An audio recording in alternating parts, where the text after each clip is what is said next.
स्वागत है कल्कि अवतार में। कल्कि अवतार के पारुल के चैनल में ये है कि हमारे श्री कल्कि कल्कि अवतार के पुराण की ये कहानी कथा बताई गई कि हमारे त्रेता युग में श्री राम ने 12 कलाओं से जो श्री माँ विष्णु 14 कलाओं में द्वापर श्री कल्कि श्री कृष्ण जी के 16 कलाओं सहित उन्होंने भगवत गीता में अपना पुराण में वर्णन किया गया है।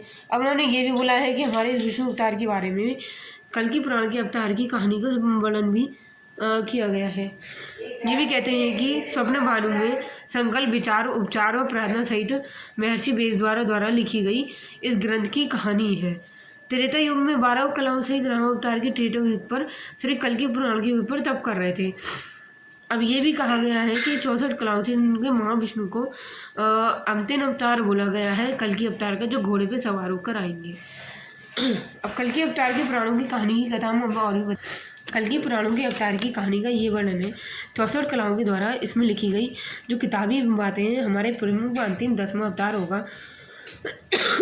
और राम अवतार व त्रिऋतु के पर्वत पर कल्कि भगवान जो प्रतीक्षा कर रहे हैं वहाँ उनके कल्कि भगवान के पुराणों की।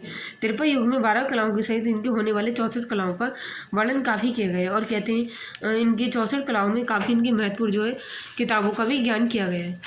अब ऐसे कहते हैं कि भाई हमारे कल्कि वालों के गुरु हनुमान जी जो ठाकुर रामकृष्ण परम जी के रास्ते पर ही उन्होंने काशी विश्वनाथ धाम बैजनाथ गिरिराज गीताश्रम आरोग्य तीर्थ मंदिर पर कल्कि भगवान की मूर्ति की आगे लगी स्टील प्लेट पर खुद संदेश उन्होंने लिखा है, पुकारे गाय की आज तो गोपाल क्या होगा विदेशी हटे दुर्गा न हटी।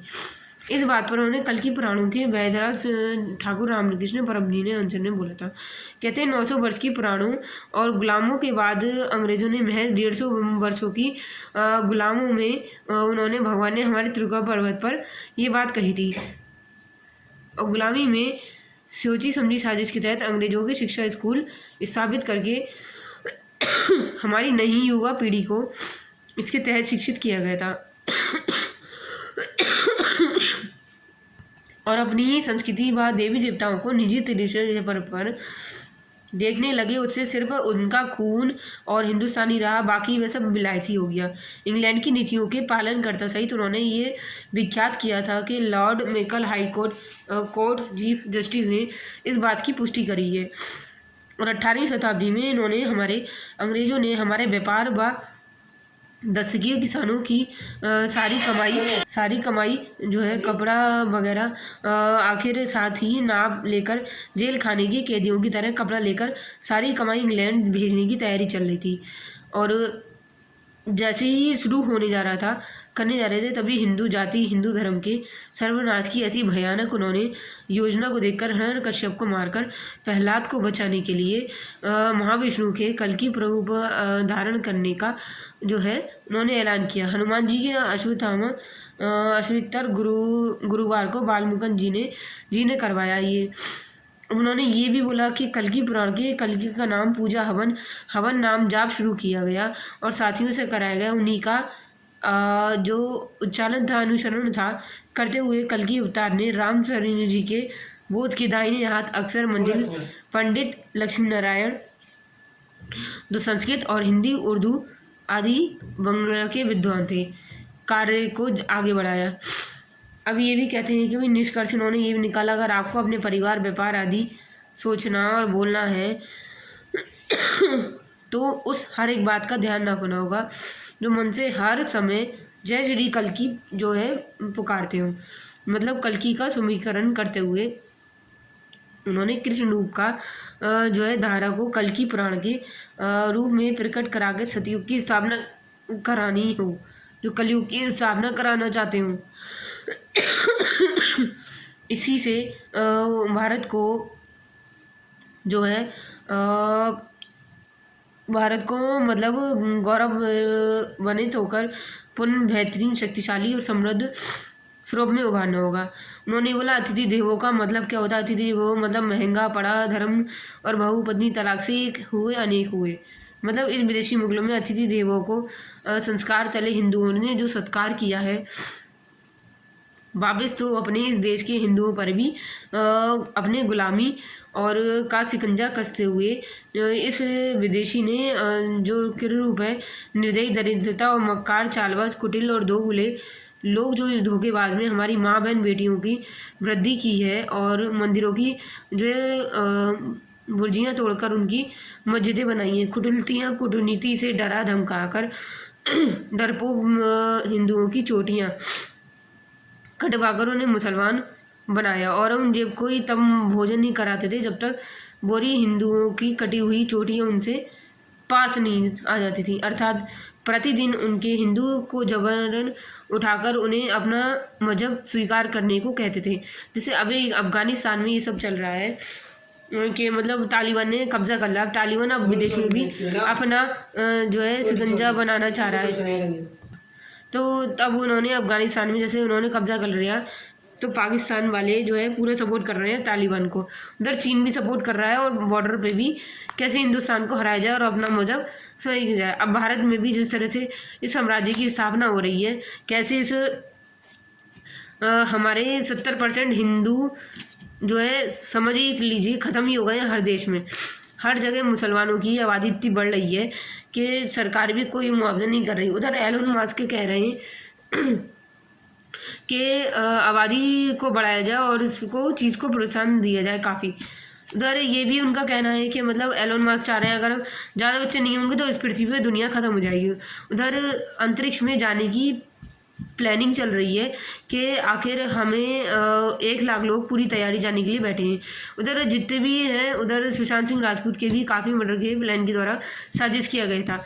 उधर सूरज पंचोली और सलमान खान ये सब लोगों ने मिलकर देखिए इसमें हिंदू नहीं है मुसलमान भी, इसका ये मतलब नहीं है कि मतलब हिंदू मुसलमान एक हों और लोगों ने मिलकर अंडरवर्ल्ड लोगों ने सुशांत को कब्जा करके उसे मार दिया था।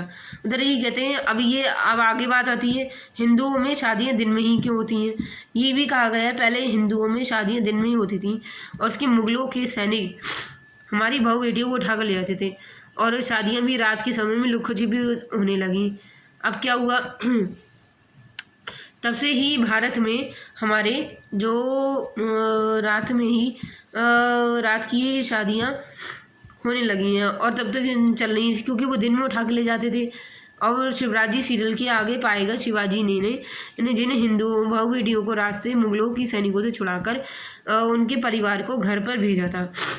अब उन्होंने कहते हैं जो कट्टरवादी हिंदू थे उन्होंने अपने परिवार को स्वीकार नहीं किया क्योंकि उन्हें मुसलमान ने छू लिया है, ऐसा उन्हें ऐसा लगा छूत की बीमारी कर ली है। उधर कट्टरवादी हिंदुओं ने मुगलों के हौसले बुलंद होते चले गए और भारत में हिंदू नहीं बचता अगर एक भी अगर ये हमारे मुग़ल जो थे जैसे शिवाजी वगैरह अगर ये सब जीवित नहीं होते तो हमारे इस धरती पर हिंदू एक भी नहीं बचता। उधर भारत में सारे देश के अंग्रेजों व मुसलमान भारत में यदि राजा रणजीत सिंह महाराणा प्रताप व शिवाजी नहीं होते तो उस हिंदू धर्म का स्थापित खत्म हो जाएगा। लगभग 100 वर्ष पूर्व हनुमान जी कल्कि नाम का ऐलान नहीं करते तो भारत में हिंदू नहीं होते। इसलिए सब वेद पुराणों में हमारे जो है विष्णु भगवान जी ने सब पहले ही लिख दिया, खेल लीला रच ली है कि कितने अवतार इस धरती पे होंगे, कितना उनका जन्म होगा। अब 1947 की आज़ादी की बात करें जिसमें धर्मनिरपेक्षक देश की आड़ में मुस्लिम देश बनाने की पुरजोरों की कोशिश ही या बिना ब्याज वाला इस्लामिक बैंक खोलने की फिराक में है ताकि इस हमारे जो है हिंदू को ख़त्म किया जा सके। अब इसके बारे में हम आगे बताते हैं जिसके कई सारे पॉइंट हैं। तो यही कहते हैं महर्षि वेदव्यास जी ने फिर इनकी कहानी कथा लिखी थी, कल्कि भगवान की भी उन्होंने पूरी रामायण लिखी थी।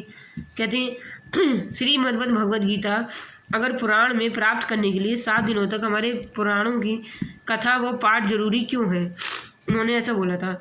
अब सुखदेव जी जो थे विष्णु व्याख्यात व्यास जी के पुत्र, उन्होंने पांडवों के एकमात्र वंशज अभिमन्यु पुत्र परीक्षित जी के उपदेश के सुन रहे थे। तभी उन्होंने ये बोला था कि वे 18,000 श्लोकों का समावेश करेंगे और 7 दिन में ही निधन हो जाने से मतलब महाराजा परीक्षित का 7 दिन के निधन हो जाने से उन्हें सबक उपदेशों के नाव पर हो गया। अतः बाद में मार्कंडेय ऋषि जी की आग्रह पर उन्होंने हमारे इस धर्म जात को ख़त्म नहीं होने दिया। और ऋषियों के आग्रह सहित उन्होंने ये भी बोला था उन उपदेश को न हो पाएगा, और मार्कंडेय ऋषि ने सुखदेव जी के पूर्णाशय में उसको पूरा किया। अब सूत जी व्यास के कहते हैं शिष्य लोग, और हर्षभ सूत के नाम से प्रसिद्ध सूत जिनकी कहते हैं धारणा शक्ति से प्रसन्न होकर महर्षि जी ने पुराणों की साहित्य और का कहना था कि वो अपने उपस्थित थे और पूर्ण प्रद कथाओं को सुना था। और उन्होंने ये भी आप लोगों को सुनता हूँ कि सूत जी उन ऋषियों का जो कथा सुनाई गई कल की पुराणों के नाम से प्रसिद्ध है। अतः पूर्ण फल प्राप्ति के लिए विद्वान बचानक आदि वक्त पढ़े तो कल की पुराणों को इतने 7 दिनों में अवश्य सुनना होगा। अब भीष्म पितामह जी होते, उन्होंने महाभारत में भी कहा गया है कि जो कल की पुराण के घोड़े पर सवार होकर संसार में मलेच्छों द्वारा करेंगे उनके कल्कि की परमात्मा करेंगे। उधर माँ वैष्णो देवी जो है कल की भगवान का रहस्य में संबंध बताया गया है। जैसे राम अवतार के वैष्णो देवी घाटी के गुप्त के तय कर रही थी, तो माँ वैष्णो देवी ने भगवान के विष्णु को तो उधर गुफाओं में तप कर रहे थे। माँ वैष्णो को भगवान श्री कल की पुराणों में अपने साड़ी में शक्ति रूप से धारण कर गांव प्राप्त धर्म का तब रक्षा करके पृथ्वी पर कलियुगी शक्तियों को संपूर्ण नाश करके सतयुग की स्थापना करेंगे। अब इस चुनाव के लिए भगवान श्री कल्कि जी ने उधर जगत गुरु और श्रीमद गीता भगवान द्वारा कल की पुराण के लिए द्वारा लिखा गया प्रसारित पढ़ता। अब उन्होंने ये बोला था संसार में रहने वाले लोग हमेशा सुखी चाहते हैं, लेकिन इस एकमात्र पर साधन धर्म ही है। अतः सभी लोगों को धर्म चारण बहुत आवश्यक है। जब इस धर्म की ग्लानि होती है तब परमात्मा को इस भूमि पर अवतरित होना ही पड़ेगा, और भगवान की इस धरती पर जो रहस्यमय किताबी ज्ञानी है कलयुग के अंत में होंगी और इस पुराणों में विसर्जित वर्णन द्वारा उपलब्ध है। अब उन्होंने वेद व्यास जी के जो निकाल ज्ञानी होने के कारण कल की अवतार के अब उन्होंने दर्शन करे गएंगे। ये भी बोला है कि कल की पुराणों के अवतार की जो कहानी में वर्णन किया गया है कि कल की पुराणों के अवतार की इस विस्तृत वर्णन किया भगवान जी वेद व्यास जी ने इस भगवान के द्वारा लिखी गई किताबों का भी वर्णन है। अभी इसका हिंदी में भी अनुवाद है। उधर जगत गुरु शंकराचार्य जी ने महाराज जी के कल की पुराणों के द्वारा प्रसारित पर लिखा था। उन्होंने भी बोला था अगर अपने इन बच्चों को संस्कार सिखाएंगे तभी तो हम संस्कृत हमारी इस धर्म से पृथ्वी से ख़त्म विनाश नहीं होगी। उधर मुगलों ने धर्म संस्कृति को ख़त्म कर दिया था। उधर ये भी बोला था उन्होंने आयुष संस्थान द्वारा निर्माण के एक अनुचित बढ़ती रहे और व्यक्तिपूर्ण द्वारा ऐलान किया गया था। उधर जगत गुरु स्वामी महादेव सिंह द्वारा श्री कल्कि पुराण के द्वारा लिया गया प्रसारित था। उधर धर्म के किशोर एवं वेद व्यास के लिए कल्कि पुराण द्वारा प्रसारित पर इन्होंने लिखा था। उधर महाविष्णु के जो है अंतिम प्रमुख व 10वें अवतार थे। जैसे अब इन्होंने श्लोक में लिखा था महाविष्णु के अंतिम अवतार के द्वारा 12 कच्छप मत्स्य और कुर्म और नरसिम्हा भगवान जैसे राम कृष्ण बुद्ध कल्कि आदि जो इस धरती पर जन्म लेंगे वो बाल श्री कल्कि पुराणों के महायुग की स्थापना करेंगे।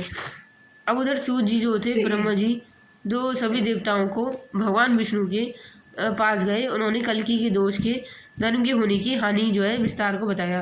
उधर देवताओं के दुख की कथा सुनाकर विष्णु जी ने कहा कि वो संबल ग्राम में विष्णु यश की पत्नी सुमति के गर्भ से लक्ष्मी जी के सिंगल देश के राजा ब्रह्मदत्त की पत्नी और कौमुदी के गर्भ से जन्म लेंगी। अभी यही देवगढ़ की हमारी वधुओं के रूप में जन्म लेंगे, मतलब मरु देवी नामक की 2 राजाओं की पृथ्वी पर स्थापित करेंगे। अब यही नहीं सर्प का नाच करके और उन्होंने सतयुग की भी स्थापना करी थी सूत जी की थी। और माता पिता के विष्णु यश की चतुर्भुज का रूप जो है दर्शन करते हुए वैशाख मास की 2 दशा की विष्णु देवी ने चतुर्भुज के रूप में पृथ्वी पर अवतर लिया। माता पिता उधर बहुत प्रसन्न हुए थे, लेकिन पवन देव के कारण उन्होंने भगवान विष्णु जी की ब्रह्मा जी को संदेश दिया था कि दुर्लभ 4 भुजाओं वाले स्वरूप में त्याग कर मनुष्य का रूप धारण करेंगे। भगवान विष्णु के तुरंत जय वैसा ही काम किया। ये देखकर उन्होंने माता पिता आश्चर्यचकित हो गए और उन्होंने कहना था भ्रम माना कि संबल ग्राम के निवासी अनेक प्रकार के मंगलाचार करने लगे और उन्होंने चतुर्भुज के रूप में इस धरती पर जन्म लिया था। अब ये भी कहते हैं कि महापेड़ पर जब उनका जन्म हुआ तब उन्होंने परशुराम जी से आश्रम में शिक्षा ग्रहण करके महीन पर्वत पर भगवान विष्णु के संस्कार के उनके बाद आश्रम में चले गए। समस्त वेदों के जानने वाले और धनुर्विद्या के परंपरागत भगवान विष्णु ने गुरु कल्कि जी को शिक्षा देने की प्रारंभ करी। शीघ्र ही कल्कि जी ने 24 शक्तियों के वेदों पुराणों सहित उनके अंगों सहित और धनु विद्या का पूर्व ज्ञान प्राप्त था। और कल्कि जी को दक्षिण में पहुंचाने बारे में पूछने पर भगवान विष्णु जी ने शिव जी को प्रसन्न किया था। प्रसन्न कर उन्हें अस्त्र वेद शुक्र पाकर कल्कि जी पृथ्वी पे धर्म की स्थापना करे थे। मुझे पूरी दक्षिणा मिल जाएगी। फिर कल्कि जी ने को वरदान देते हुए शंकर जी और पार्वती जी ने बोला था कि गुरु भगवान की इस आस्था को हमें महादेव की विधिवत पूजा करके स्तुति प्रसन्न होकर महादेव पार्वती जी के साथ प्रकट हुए। मुस्कुराते हुए कल्कि जी से कहा अगर आप रचित इस स्रोत को संस्कार में ही पढ़ेंगे तो इस लोक के परलोक में आपको सभी मनोरथ सफल होंगे और विद्यार्थी को विद्या प्राप्त होगी। इसके बाद कल्कि जी को शीघ्र ही गीता और वही रूपी गरुण अश्व सब कुछ जानने वाले वेद तोता और पृथ्वी का भार दूर करने के साथ महाचमक वाली भयंकर रत्न शुरू तलवार प्रदान करी। उधर यही नहीं, हमारे कल्कि पुराण के एक दिन की संध्या के समय जब शुक्र ने कल्कि जी को अति सुंदर रत्नों को मणियों से सजे सिंगल द्वीप के बारे में बताया और जिसने ब्रह्मदत्त की अत्यंत बलवान परिक्रमी जो है लक्ष्मी जी को उनके पुत्र ने जन्म लिया। इसलिए हर समय जब तब ने लीन रहने वाली पद्मा जी को महादेव ने पार्वती जी के साथ प्रकट होकर वरदान किया कि नारायण के साथ ही अगर उसका विवाह होगा तो अन्य जो मनुष्य देवता राक्षस और पत्नी रूप में उनका कामना करेंगे तो वो उसकी क्षण स्त्री बन जाएगा और उनको जो देखते ही वो क्षण स्त्री बन जाएगा। ये वरदान पाकर पार्वती उनसे पिता के महल लौट गई। और उन्होंने ये भी बोला कि अगर आखिर उन्होंने इस रत्नों और बड़ियों से सिंगल जी तो सजाया था, लेकिन मम्मी उधर शुक्र जी ने कल्कि जी से कहा था पद्मा जी के विवाह के लिए राजा ब्रह्मदत्त के स्वयंवर का आयोजन किया जिसमें तरुण जी भी आए थे, बलवान गुणवान अरुबान धम्मन। यही नहीं, राजाओं को सम्मान पूर्वक आमंत्रित किया गया। सभी राजा जो थे हमारे राजकर सेना सहित सिंगल द्वीप में एकत्रित हुए। स्वयंवर के सिंह पद्मा जी ने तीनों लोगों को मुग्ध करने वाली रूप सज्जा के साथ सखियों में सही समावेश में प्रवेश किया। इतनी सुंदरता देखकर सभी राजा उनकी पत्नी के रूप में पाने का काम न करने लगे। अब ये भी कहने लगे भाई इतनी सुंदर है, भाई इतनी वो है, महादेव जी ने वरदान दिया है। ये देखकर अत्यंत दुखी होकर पद्मा जी विलाप करते हुए हरि भगवान का पति भाव में ध्यान करने लगी। उधर उनकी एक और कहानी है। कल्कि जी ने कहा हे शुक्र तुम पूरे मेरे देश में बहाक बनकर सिंगल द्वीप जाओ और मेरे सद रूप गुण पद्मा जी को बात करके आश्वासन दो। और कल्कि जी का राजा आज्ञा पाकर उधर शुक्र और सिंगल द्वीप पहुँचे। तभी सब कुछ जानते हुए भी पद्मा जी ने उनके दुख का कारण पूछा और डरी हुई सहमी हुई वरदान प्राप्त करते हुए उन्होंने शाप बन गया। वह डरी हुई पद्मा जी शुक्र ने कहा अगर शंकर जी का वरदान देते हुए साप बन गया तो वही क्या होगा, जो पुरुष मुझे वरदान वासना से देखता है वो स्त्री बन जाता है। मतलब पद्मा जी को श्राप दिया था जो कोई भी पुरुष उनको मेरी खूबसूरती को देखेगा वो स्त्री बन जाएगा। इसे सुनकर शुक्र जी ने पद्मा जी को उचित मुनि ने संतोष दिया। अब उधर भगवान जी ने जो प्रस्तुत हुए थे दोनों ने ये भी बोला था अपने स्वयंवर से दुखी होकर जो है सोक्ता रूप में पद्मा जी ने ढाढ़स बांधने के लिए श्री कल्कि पुराण की आज्ञा से शुक्र उनके वाहक बनकर पूर्ण सिंगल द्वीप पहुँच गए। और शुक्र जी ने आज्ञान पर पद्मा जी ने शिव जी के द्वारा बताई गई भगवान विष्णु की पूजा विधि सुनाई और भगवान की भक्ति में देने लगी। शुक्र जी ने पद्मा जी को व्यर्थ को दूर करते हुए उनकी कल्की जी के जन्म की कथा और द्वारा उनके भेद संदेश को सुनाया। इसके बाद कल्की जी का सुनाया पद्मा जी को जो संदेश, जो तोता जी बन के जो बैठे थे, मतलब उनका नाम था सुखदेव जी। उसके बाद पद्मा जी ने सुखदेव जी को रत्ना जी से सजा कर सुख के निवेदन किया और वो कल्की जी को आदर सहित सिंगलदीप लेकर आए। अब तो उधर यही नहीं, उनकी एक और कहानी है। महादेव के वरदान के कारण पद्मा जी का संदेश जो है सुनकर कल्की जी तुरंत सिंगलदीप के लिए प्रस्थान किए। उधर सरोवर में भी वही के पास पहुंचने पर कल्की जी अपने सब सुख के द्वारा पद्मा जी की बात भिजवाई और वही पेड़ के नीचे सो रहे थे और जिसने मनोरथ को इतना शीघ्र पूर्ण होते हुए देखकर पद्मा जी अपने सखियों के साथ उनका दर्शन करने को निकली। उधर कदम्ब वृक्ष के लिए कल्की जी जो अद्भुत रूप को देखकर उनके मन में शंका की जो है ध्वनि उत्पन्न हो गई और शिव जी के वरदान के कारण उन्होंने देखते ही कल्की जी का स्त्री बन जाएंगे सब बोला तो गई। तभी नींद से जागकर कल्की जी ने पद्मा जी के रूप में उनका कामना करते हुए उनकी बात पर पुरुष के रूप में स्त्री नहीं बन सके क्योंकि वो भगवान थे और पद्मा जी को कल्की जी को प्रणाम किया। पद्मा जी ने कल्की जी को प्रणाम किया और उन्होंने ये भी बोला। फिर उनका कल्की और पद्मा जी का विवाह का वो है प्रस्तुत जाता है। कल्की जी ने विवाह जी को प्रस्तुत किया गया। खबर सुनकर राजा ब्रह्मदत्त बहुत प्रसन्न हुए और यही नहीं भाई, अब जैसे कि कल्की जी का सत्कार करते हुए उन्होंने महल में वृंदावन में विधिपूर्वक विवाह संपन्न कराया और जो राजा श्रीकृत को प्राप्त हो गए वो भगवान श्री कल्की के कारण शरण छूकर एवं नदी में स्नान करके पुरुष बन गए भगवान के। अब उन्होंने यही नहीं, अंततः इस मुनि की कथा सुनाई गई। अब ये भी कहते हैं कि भाई अंता मुनि नपुंसक और पुरुष सद में प्राप्त करते हुए भगवान के द्वारा पश्चात माता पिता का स्वर्गवास हो गया जिससे बहुत दुखी रहने लगे।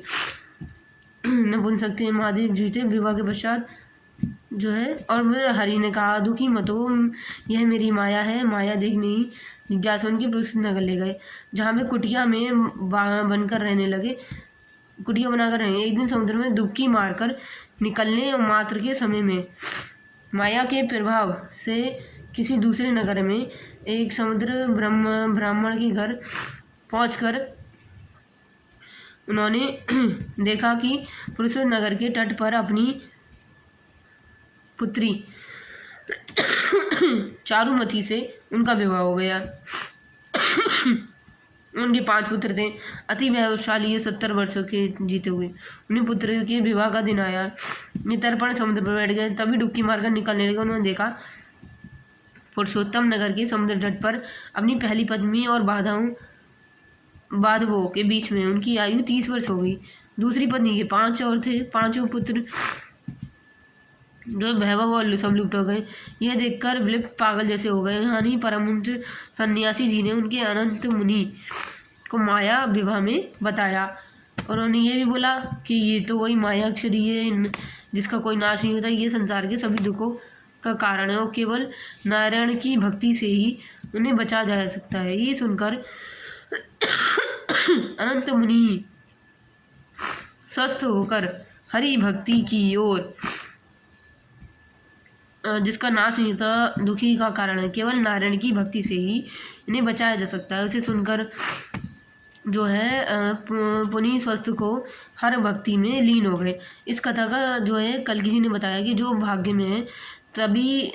में है वो तभी मिलता है और जब कर्म किया जाता है तभी मिलता है। अब इसकी आगे की कहानी है कि देव शिल्पी विश्वकर्मा द्वारा संबल ग्राम। अब देखिए यहाँ हमारे संबल ग्राम में भगवान जो है जो उनका जन्म होगा, तो पद्मश्री की विवाह के कल्की के संबल ग्राम में इसकी इच्छा प्रकट करी। देवराज इंद्र ने कल्की जी की इच्छा समझ पर देव शिल्पी को बुलाकर संबल ग्राम में नगरी बनवाने का एक आदेश दिया जिसमें अमरवर्ती के सजाने की आज्ञा दी गई। अब वही नहीं, इस हंस गरुण और देव आदि मुख की आकृति बनाने वाले सुंदर भगवान विश्वकर्मा ने अपनी कला दिखाने में कोई कसर नहीं छोड़ी। सभी त्रिकुट पर सुख रहने वाले रामबाड़ी हमारे हम संबल रह रहे हैं, यहाँ पे भगवान का जो है वास है और ये जन्म होगा। कल्की जी के यहाँ 2 मंदिर हैं, यहाँ पे आप आइएगा। उधर भगवान जी ने कल्की विष्णु, अब जो कथा थी वो है बौद्धों की नगरी में कीटकपुर में आगमन करते हुए कल्की जी बौद्धों की नगरी में जो है कीटकपुर की नगरी में आगमन करते हुए भगवान श्री कल्कि ने अपने विष्णु यश की अश्वमेघ यज्ञ को करने की इच्छा को देखकर बौद्धों की नगरी कीड़कपुर सीमा सहित आगमन किया। यहाँ के लोग जाति धर्म और रीति रिवाज को न मानकर केवल शारीरिक सुख की प्रार्थना देते थे और बौद्धों को कहते हैं धर्म रीति रिवाज को न मानकर केवल सुख को ही। और बौद्धों का राजा जिन पर विशाल सेना के साथ सांड पर सवार होकर लड़ने आए थे वो घमासान युद्ध हुआ और जिससे उनकी मौत हो गई, जिसमें कल्कि जी ने वो जीत गए थे। मतलब अश्विनी युग पर इच्छा लेके बौद्धों की नाड़ी तीर पर उन्होंने इसे किया था। अब युद्ध में कल्कि जी जिनके साथ साथ सभी बौद्धों मलय शक्तियों का नाश कर लिया था और उधर फिर मलय क्षत्रियों को भी युद्ध के लिए लड़कार्थियों भी आई थी कल्कि जी को, आपने हमारे पतियों को मारा है, ये किया है, श्राप दिया है, अच्छा नहीं है, अब हम कहाँ जाएं। उधर कल्कि जी उनको समझाते हैं कि स्त्रियाँ बोली जब जब आप हमारे पतियों को मार डालोगे तब तक हमारा नाश हो चुका है, अंततः हमारा भी नाश करेंगे। ये कहकर अस्त्र शस्त्र कल्कि जी फहरार करना चाहा परंतु वे सफल नहीं हुई। कल्कि जी भी जो है अस्त्रवश करना चाहा, लेकिन अब ये भी हो गया सभी अस्त्रवश को देखकर साक्षात प्रकट हो गई और कल्कि जी का गुणगान करते हुए देखकर मलय क्षत्रियाँ कल्कि जी शरण में चली गई। यानी उनकी एक अंतिम प्राप्ति। उधर अंतिम में एक जो है एक कहानी और आती है। अभी देखिए अभी कहानियाँ तो बहुत हैं जो भी ख़त्म नहीं हुई हैं, तो अभी इनका भी हम और वर्णन करेंगे। देखिए हमारे कल्कि पुराण की जो अगली कहानी है उसकी अंतिम कहानी की जो हमारा सारांश है अभी है। कहते हैं कल्कि जी भयंकर राक्षसी कुटुंबी का वध करते हुए बौद्धों मलय कीटकुट को नाशक करके लिए कल्कि जी स्वप्नवानु सेना सहित वक्र तीर्थ में रहने उस समय कुछ मुनि वहाँ गए और आए। कुरुमन की पोती राक्षस कलिंग जी को पहाड़ काए पत्नी कुथोरदी के आतंक से त्रस्त हो गए थे। उनको देखकर कल्कि जी ने सेना हिमालय सहित स्थान पर सेना जी की टुकड़ी लेकर कल्कि जी के पर आगमन किया और क्रोधित होकर भगवान अवानी राजवती कुटोधारी जी ने कल्कि जी के जो उनकी सेना से निकल लिए गए। अब कल्कि जी तलवार से उसका पेट फाड़कर सेना सहित बाहर लिया है। कुटोधारी की मौत के बाद कल्कि जी ने पहाड़ काहे बेटे विखंसज का ब्रह्मास्त्र से सिर काटकर मुनियों का वंदन किया। फिर हरिद्वार में गंगा तट पर रहने वाले दिव्य मुनि तपस्वियों को दर्शन कराए गए। फिर क्या हुआ, अब इनकी अगली कहानी थी कल्कि जी का कलयुग पर प्रहार करते हुए। कलयुग पर कलयुग मतलब जो कलयुग आए अब उसका भी पूरा देखिए इसमें अर्थ देता है। तपस्वी मलरूप में राम कथा सुनकर कल्कि जी बहुत आनंदित हुए। तपस्वी देवती और चंद्रवशी राजा निकले। कल्कि जी ने इस बात में ये भी बताया गया दोनों तपस्वी छोड़कर राजसी के द्वारा कलयुग पर प्रहार करते हुए विवाह करने की आज्ञा दी गई। उसी अनंत पर तेजस्वी ब्राह्मण ने सतयुग में कृत युग ने तथा दीनहीन अवस्थे में धर्म और अपने परिवार सहित आया। दोनों ने ही कल्कि का नाश करके सतयुग की स्थापना करने की प्रार्थना करी और सतयुग की स्थापना होते हुए धर्म पूरे परिवार के साथ स्वयं स्थापित हो गए। और उनकी प्रार्थना कर कल्कि जी ने विशाल सेना को कल्कि नगरी विश्वधन पर आगमन किया। घमासान दुआ से संग काम और मलेच्छ बवर शक्तियों के साथ कली पूरे परिवार का नाश करा गया। मतलब कली के और उन्होंने इच्छा प्रकट करी थी कि मतलब इस सतयुग में। अब इनको हम धीरे धीरे एक्सप्लेन करके बताएंगे। अब उन्होंने ये भी बोला कि अगली इनकी बात थी राजा द्विदेश की पत्नी सुशांतु से विष्णु जी की जो है शादी कराना चाह रहे थे। भक्ति करते हुए कल्कि जी के दर्शन करते हुए पाए गए। कल्कि के नाच के बाद कल्कि जी ने जो है अब इनका जो है इनकी दो और कहानियाँ भी हम बताएंगे कि कल्कि पुराण के द्वारा कल्कि जी ने भलड नगर के राजा सचिद्वत्स पर आक्रमण करा और राजा सचिद्वत्स अत्यंत ही बलशाली महान योद्धा होने के साथ साथ नारायण के परम भक्त भी थे। दोनों ने भयंकर युद्ध भी हुआ था। अपनी ही इच्छा से कल्कि सचिद्वत्स के प्रचार यहाँ देखिए अब उनके विवाह की बात आती है। प्रचार प्रचार से मूर्छित होकर उन्होंने मूर्छित देखकर धर्म सतयुग की आगे बढ़ने लगे। राशि सचिद के दोनों ही अपने काख में दबा लिए। मूर्छित कल्कि जी गोद में उठाकर उन्हें महल में ले गए। महल में पहुँच कर उन्होंने देखा अपनी पत्नी रानी सुशांत नारायण के वैष्णवी नारायणी रूप में गुणगान कर रही हैं। राशि सचिद ने उनकी पति सुशांता जी को कल्कि धर्म सतयुग के बारे में बताया। प्रसिद्ध नृत्य करने लगी। उसके बाद में अत्यंत कल्कि जी ने सतयुग सुनकर प्रसन्न होकर कल्कि जी के अपनी इच्छा पूर्वक त्याग कर उठ खड़ी हुई। राशि ने राजा सुशांता की इच्छा उनकी पुत्री रमा का विवाह धूमधाम से करा दिया गया। अब उन्होंने क्या कल्कि जी के दर्शन करे और विष्णु कन्या जी के बारे में कल्कि जी के विष्णु कन्या के बारे में कहते हैं सहित बन जाने के कारण पश्चात कल्कि की आकाशवाणी सुख के साथ जो है मुश्किल में कांचीपुरम राम में प्रवेश किया। नगरी में चारों तरफ विष कन्या दिख पड़ी। उन्हें ये बहुत सुंदर कन्या दिख रही, इसलिए कल्कि जी ने पूछे पुरुष सुनने से कहा कि चित्रगी नामक गांव की पत्नी सुलोचना अपनी सुंदरता यौवना से अहंकार मुनि क्रूरता का मजाक उड़ाया। क्रोधित होकर मुनि ने विष कन्या को श्राप दे दी और कल्कि जी ने दिव्य दर्शन से अपने मुक्त होकर बैठकर लोक को झाड़ लिया। अब यहीं की अगली कहानी कल्कि जी पद्मरामा जी सहित उनकी दूसरी बेटी सुकन्या थी। कल्कि पद्मजी राजकन्या पर बैठने होने के बाद धर्म और सतयुग की स्थापना हुई। उस समय विष्णु के संसार के भलाई देवताओं को यज्ञ करने की जो है मुहिम करी। कल्कि जी विष्णु देवती और विद्वानों आमंत्रित किया गया। यमुना के महायज्ञ का अनुष्ठान और संपूर्ण यज्ञ के दक्षिण वस्त्र और देखकर संतुष्ट किया गया। यहीं सब तीर्थों का भ्रमण करते हुए परशुराम जी ने संबल ग्राम पहुंचे और संबल ग्राम देखिए आ गए ना, उधर कल्कि जी के अत्यंत सत्कार पहुंचे। परशुराम जी रूपमणि की वृद्धि की विधि हो गई। अब इनकी अंतिम कथा है भगवान श्री कल्कि की दरबार समित देवी देवता। अब यहाँ सब लोग जश्न मनाते हुए एक दिन समस्त देवताओं ब्राह्मण संबल ग्राम में कल्कि जी के दरबार में पहुंचे। यहाँ पर उन्होंने अत्यंत देवी रत्न सुशोभित कल्कि जी का अलौकिक छठा रूप में ब्राह्मण करते हुए सभी लोगों ने ब्राह्मण में कल्कि जी की स्तुति कही और पृथ्वी धर्म स्तुति की स्थापना करेंगे। तो चारों तरफ सुख और शांति अवतार सहित धारण करके लक्ष्य प्राप्त करेंगे। अब आप कृपया करके शांति और वैकुंठ लोक की ओर स्थापना। ऐसा सुनकर कल्कि जी के हिमालय पर्वत पर जाकर बैठ गए और वैकुंठ लोक को प्रस्थान करते हुए। अब इनकी अंतिम जो कर्ण कहानी थी वो हम बताएंगे भगवान के द्वारा लिखे गए इस मंदिर में, जहाँ राजा राजेश्वर भगवान स्वप्न द्वारा दिव्य मंदिर भविजन के उन्होंने आगमन किया गया था। अब इसमें भगवान कल्कि जी के द्वारा बुराइयों और पाप के अंत के बारे में बताया गया। यहाँ कहते हैं अकबर और धनु अग्नि सहित चारों तरफ जल पोत और देव चली विश्वकर्मा संबल ग्राम में अद्भुत आले के द्वारा बनाया गया और प्रयास किए गए या प्रदर्शन नवनीत और पौध्यानिक रूप में उपयोग किए गए मिली हैं। या सत्संग के रूप में पाप और द्वंद्व को दर्शाया गया है और दर्शाने के कारण पाप चारों तरफ बैठक और यहाँ कार्यक्रम देख पाएंगे। कलयुग का विनाश मतलब सब कुछ है यहाँ पे। विशाल का विशुद्ध युद्ध, कलयुग की हार और ध्वनि प्रकाशों द्वारा दिखाए गए। अब यही वीडियो पसंद आया तो शेयर कीजिए। कल्कि जी के आपके अवतार की नेक्स्ट कहानी बताएंगे। नमस्कार।